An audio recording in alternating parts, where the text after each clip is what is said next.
again. He is now granted dictatorial powers by the elected National Assembly.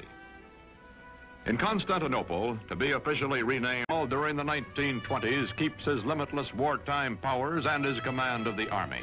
Makes the hard, dry town of Ankara his capital. His fantastic dream is not of empire or conquest, but of creating a democratic Turkey, a new kind of Turk in his lifetime. The Ottoman sultans also had been caliphs, secular and religious.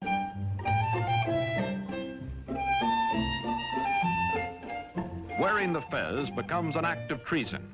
European hat makers unload in Turkey. But woe betide the foreigner who dares laugh at a Turk in his new hat. More than 90% of Turkey's 13 millions are illiterate.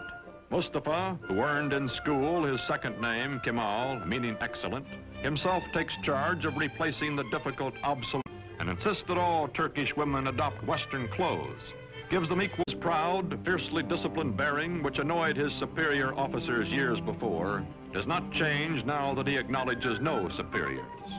The men around him treat him as emperors and primitive chieftains and modern dictators are treated. Flatter and yes him, seek the smallest of privileges, such as lighting his cigarette.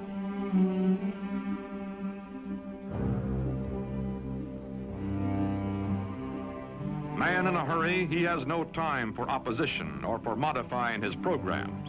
Is too concentrated to pay the slightest attention to the awkward and harassed civil servant who is about to drip peach juice on his shoulder, or to the waiter who will wipe it off.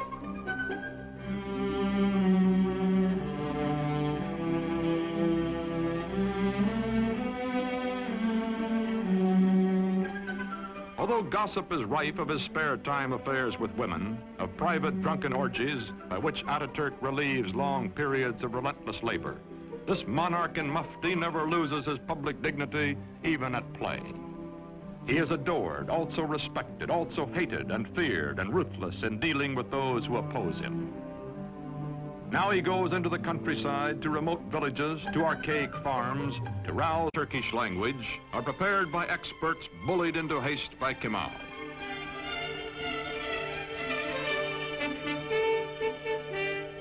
To make a modern nation capable of government by the people, all Turkey must be sent to school.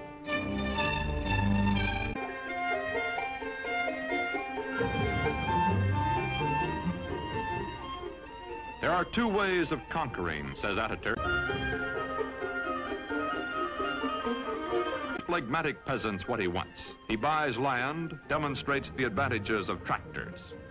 Ataturk, son of a civil servant, military careerist, now all-powerful dictator, becomes a model Sunday farmer.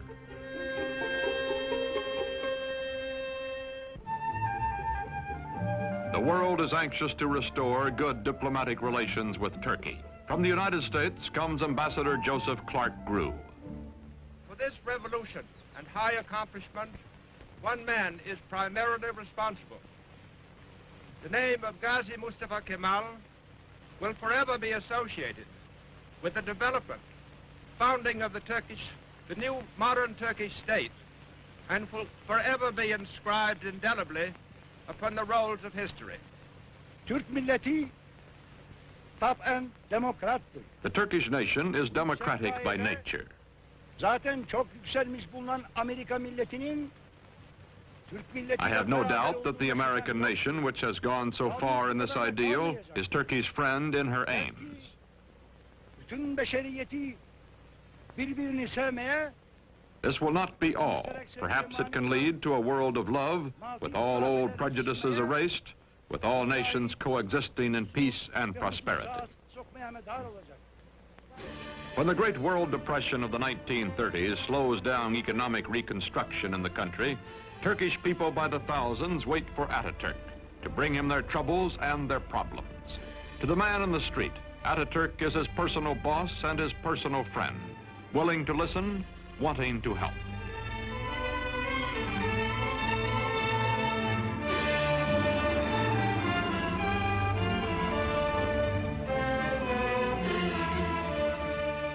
All over the country, Ataturk preaches the ways of the West, scolds and harries workmen to carry out his forcible plan for industrializing the Turkish Republic.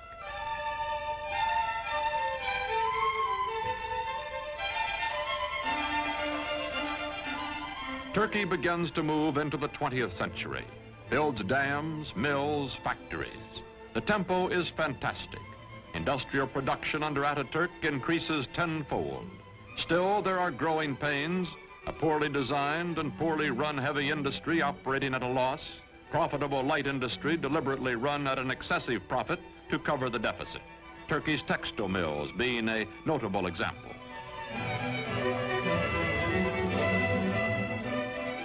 The European nations compete briskly for Turkish trade, for her surpluses, her chrome, and her tobacco, in exchange for the manufactured goods, machinery, and arms she imports.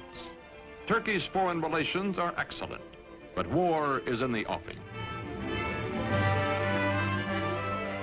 Ataturk hopes Turkey can remain neutral, as indeed she will do during most of World War II. But meantime, he must mend his defenses and re-equip his neglected army, a bayonet army from an earlier era of belligerence.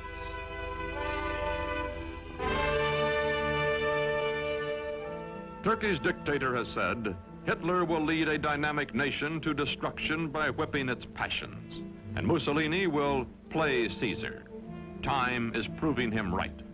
Aging now, Ataturk gives his personal fortune to the nation, lives quietly, spends time teaching the youngest of his 6 adopted daughters the alphabet he made all Turkey learn.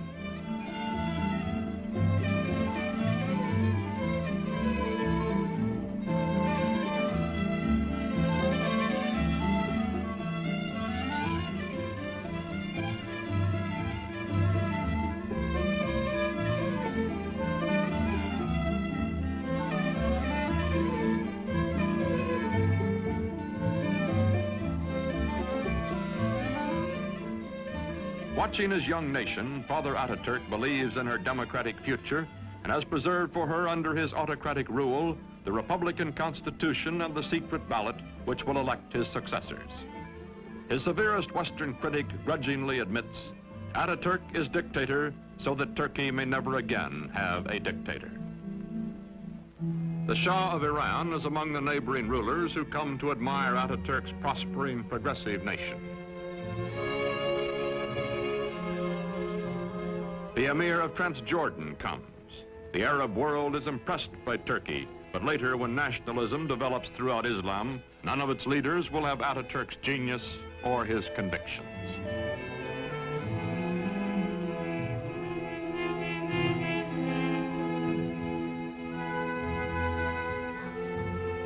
An ailing Ataturk spends much time aboard the yacht presented to him for his health by the Turkish people. Long ago, he has said, I will lead my people by the hand along the road until their feet are sure and they know the way. Then my work will be done.